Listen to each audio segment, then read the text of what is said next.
Hello అండి అందరికీ. అందరూ ఎలా ఉన్నారు? నేనైతే చాలా బాగున్నాను.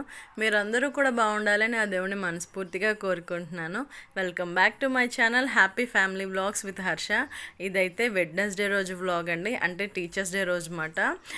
ఇక్కడైతే నేను మా హస్బెండ్ లంచ్ బాక్స్లోకి పొటాటో కర్రీ చేస్తున్నాను అనమాట. అక్కడ పొటాటోస్ కుక్కర్ పెట్టేసి బార్లీ పాలు కాస్తున్నాను.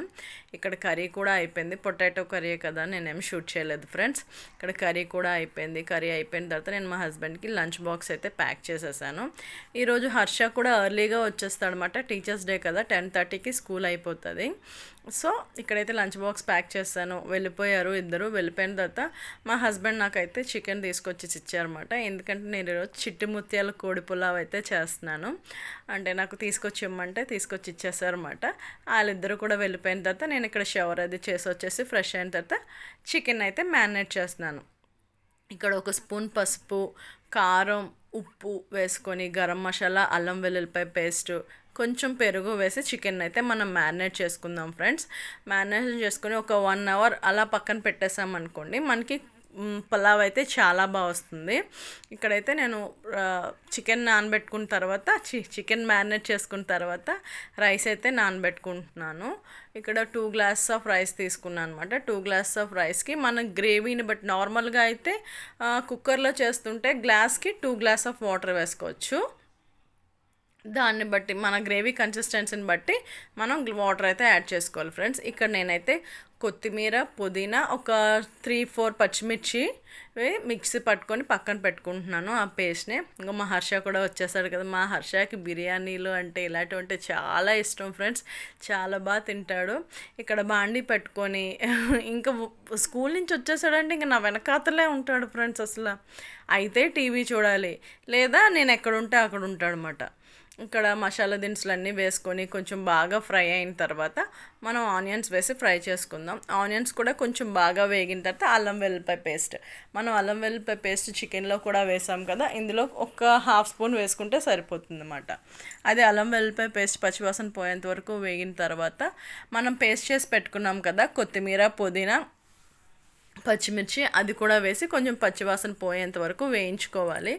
ఇలా వేగిన తర్వాత ఒక టమాటో వేసుకుంటే సరిపోతుంది. టమాటో కూడా వేసి కొంచెం సాఫ్ట్ అయినంత వరకు కుక్ చేసుకొని, సాఫ్ట్ అయిన తర్వాత మనం మ్యారినేట్ చేసి పెట్టుకుని చికెన్ అయితే వేసి కొంచెం అది వాటర్ రిలీజ్ చేసేంత వరకు కుక్ చేసుకోవాలన్నమాట. ఫ్రెండ్స్, మీకు కనుక నా వీడియోస్ నచ్చితే ఖచ్చితంగా ఒక్క లైక్ అయితే చేయండి ఫ్రెండ్స్. మీరు లైక్ చేస్తే వీడియో ఇంకొంతమందికి అయితే రీచ్ అవుతుంది, మర్చిపోవద్దు. నచ్చితే కనుక ఖచ్చితంగా లైక్ చేసుకొని సబ్స్క్రైబ్ అయితే చేసుకోండి ఫ్రెండ్స్. ఇక్కడైతే చికెన్ వేగిన తర్వాత కొంచెం ఉప్పు, మనం ఉప్పు వేసుకున్నాం కదా, ఇక్కడ రైస్కి తగ్గట్టు ఉప్పు వేసుకుంటే సరిపోతుంది. మీ టేస్ట్కి తగ్గట్టు ఉప్పు, 1 స్పూన్ కారం, గరం మసాలా పొడి. స్పైసెస్ అనేవి మీ టేస్ట్కి తగ్గట్టు మీ ఇంట్లో వాళ్ళు ఎలా తింటారో దాన్ని బట్టి వేసుకోవాలి ఫ్రెండ్స్. ఇక్కడైతే నేను 1 గ్లాస్ రైస్కి 2 గ్లాస్ వాటర్ అయితే తీసుకున్నాను. నేను బాండీ అయితే మార్చేసాను ఫ్రెండ్స్, ఎందుకంటే దాంట్లో కుక్ అవ్వడానికి ఫ్రీగా కుక్ అవ్వదన్నమాట.